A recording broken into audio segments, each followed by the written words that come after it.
All right. Hey, I'm Jocelyn Jean-Louis Hardrake, founder and executive director of Journey to Esquire.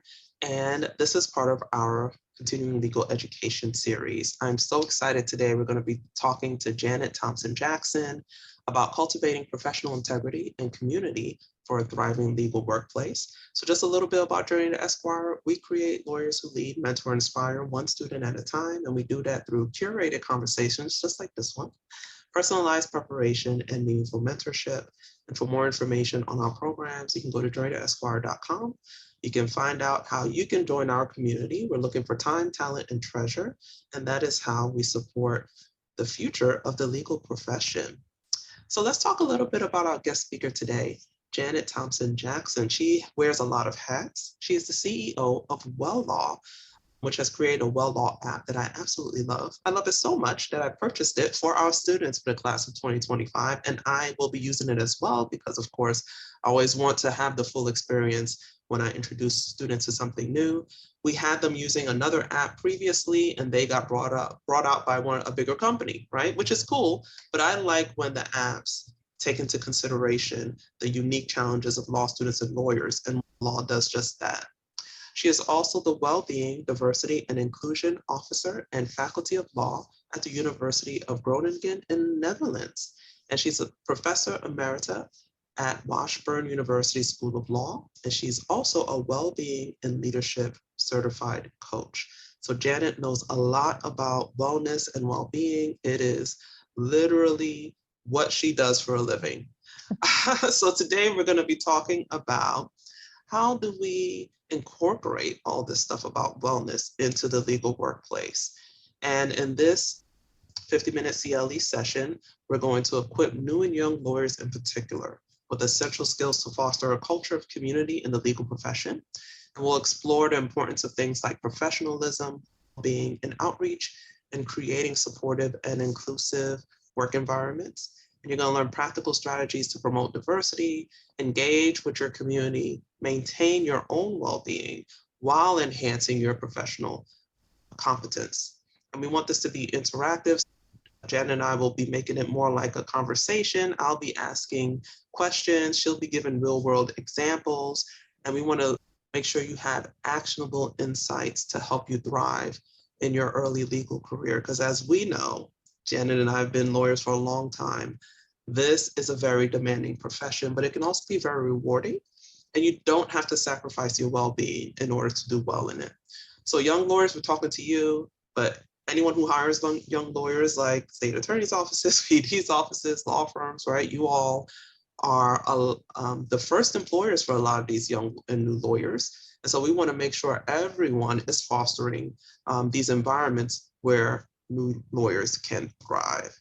And so this has already been approved by the Florida Bar for continuing legal education.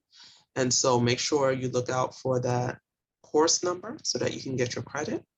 And our objective today is empower lawyers in their first decade of practice with a deep understanding of the critical role that professional integrity and community outreach play in creating a thriving legal workplace.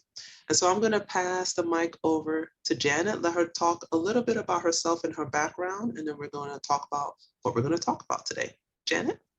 Thank you so much. It's really good to be here. I'm happy to be doing this today. And you gave, I think, a pretty good introduction to me. The one thing that I do want to add to that is how I went from being a professor, a law professor, to a focus on well-being.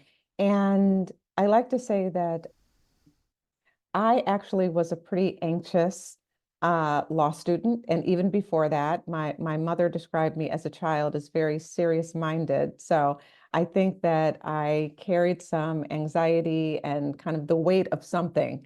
I don't know if it was the weight of the world as a child, but the weight of something I was carrying on me. And I was very aware of that. And I always looked for ways just to bring the anxiety down a little bit. And so in this journey, I start teaching and I start having students come to me, and suddenly I see my old self mirrored back to me in my students. And I thought, oh, they just don't know how to manage all of this anxiety and stress, and they are just carrying it.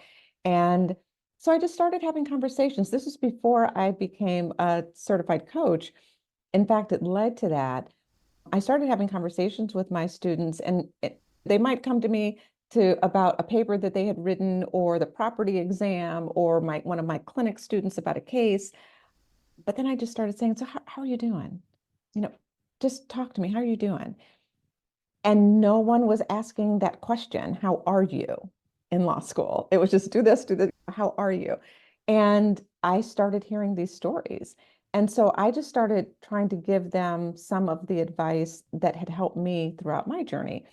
And one day, after an hour conversation with a student, and this was right before the pandemic, a student called me. I think it was one of my clinic students who had my number because they were one of my clinic students.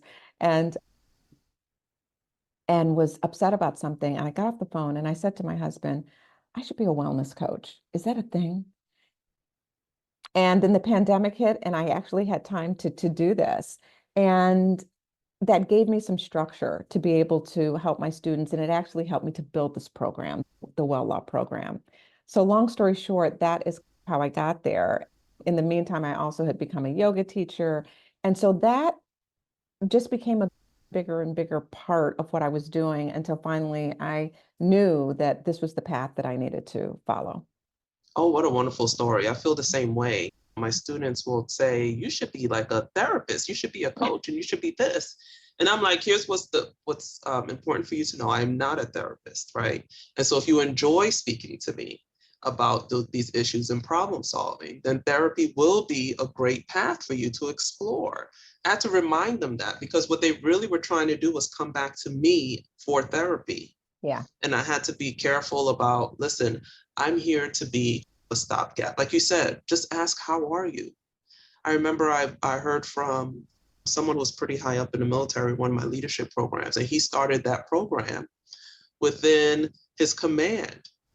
Just have people ask, how are you? If you notice someone's a little off, and if you haven't said that to anyone and no one has asked you in a while, then we know we need to go start doing it some more because no one's doing it. And that is how students and lawyers are falling through the cracks, especially when it comes to their well-being. And some of them can be helped if someone just intervenes just a little early to help them notice, right? That kind of noticing. But before we go into all these great tips, I noticed some interesting things. I'm sure our listeners are wondering the same thing. You were at Kansas and Washburn, and now you're in the Netherlands. You said you taught property and clinic. Talk to us a little more about what the beginning of your legal career looked Mhm. like, because you jumped from being a child to being anxious to being a law student anxious and then a law professor. And we're sure there's some interesting things in between, just so people can relate. Because you said property, which is has to be one of the hardest courses in law school when you first start because it is so abstract, right? So I'm sure you were dealing with a lot of students who were freaking out. Yeah, absolutely. And so I started my legal career after law school. I practiced law for 6 years, civil litigation, and first with a very large firm in Pittsburgh, Pennsylvania, and then with a smaller communications firm in Washington, D.C. Then I really just felt that I needed to do something that for me felt more meaningful in my life. And so I ran a nonprofit organization for 8 years in Washington, D.C., helping the homeless population. And during that time, during the last few years that I was there, I started teaching adjunct at the University of the District of Columbia Law School. And I was teaching race in the law. And I thought, oh my gosh, I love this. I love being with the students. And I just knew this is what I need to be doing. So I went on the market and I got a tenure track position. And that's how I ended up in Kansas, in Topeka, Kansas at Washburn Law School. And I was there for 18 years. During that time that I was there, several years before I retired, I my family wanted to do a year. We've always wanted to do a year abroad. My husband and I have one daughter. And So we came to the Netherlands for that year. I had taught a summer program in the Netherlands before, years before, so I was familiar with the country. So I was a guest professor at the University of Groningen here. And I had a great experience. We went back to the United States, and that's when the pandemic hit. And our daughter said she started high school pretty much in her bedroom. She started in the school, and then it was on her screen. And after 2 years of that, she said, I really want to go back to the Netherlands and finish high school with my friends there. And I had the opportunity to be able to teach remotely. At the time, I was leading an externship program, a novel program that Washburn started called Third Year Anywhere. And so the students could be placed in with legal employment any place in the country, indeed any place in the world. And I was their teacher for their seminar and their faculty supervisor. And I was the liaison with their work supervisor. So I was doing this work, and I was clearly able to do that anywhere because I had students from Seattle, Washington to Florida. And and I was also teaching clinics, still teaching my clinic course. And I decided, since basically, long story short, my daughter decided she wanted to stay here and go to university here, I thought I really need to stop the two full-time jobs. And so I retired from Washburn after 18 years and received emeritus status. And because of the work that I was doing here as a guest professor, they asked me to fill this position of Wellbeing, Diversity, and Inclusion Officer because I was giving so many presentations on this, and they really were committed to it on this faculty. And on a part-time basis, I do work here, and the rest of my time is with my Well Law program and my other coaching program outside of the law in the United States. That's a great background. And I love that you've done civil litigation, which is what most lawyers do, right? Mhm. So when you're giving these tips, it's not coming from an academic point of view, it's coming from Right. your lived experience. That's That's really absolutely right. important. Yeah, because a lot of people who haven't had this experience, what's the big deal? They don't get it. They don't get billable hours and the amount of anxiety that is weaved into it. They don't get lawyers who are basically your supervisor because they've lasted but they don't learn supervisory skills. So now that creates more stress.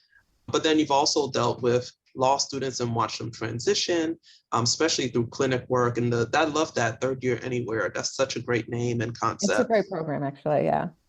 Yeah. And so you've seen it from all sides and experienced it yourself. So I just wanted to lay that groundwork so that our listeners understand this is coming from lived experience, from clinical background, from research, from actually helping people day to day. And it just gives it a lot more weight and heft, and they're more likely to try it out. Because I know lawyers are skeptical. Absolutely. Absolutely. We're We are a trained to be. Yeah. exactly, we're a skeptical bunch. So now with that background in mind, let's start talking about the significance of professional integrity and community outreach for new and young lawyers. Because, and I always tell law students, especially third year, I'm like, you don't know anything about practicing law yet. You know how to think like a lawyer, write like a lawyer, speak like a lawyer, but you don't actually know how to practice law yet. And they're always shocked or offended. It's okay, you'll find out in your first year. But then they're so focused on trying to figure out how to practice law, they forget this other stuff here. Yeah. So what is the relevance of all this to our practice? I like to start with even the preamble to the rules of professional conduct. And the preamble actually touches on professional integrity and says, a lawyer's conduct should conform to the requirements of the law, both in professional service to clients and in the lawyer's business and personal affairs. So it's not just how I conduct myself at work, it's how I conduct myself personally. And even though they don't use the words personal integrity, that really is what we're talking about. So the underpinning, the underpinning and foundation of the rules of professional conduct, that is our guidebook, that's what we're mandated to follow, starts with this idea, this concept of professional and personal integrity. It does. And we know when your personal life falls apart, it will impact your professional life.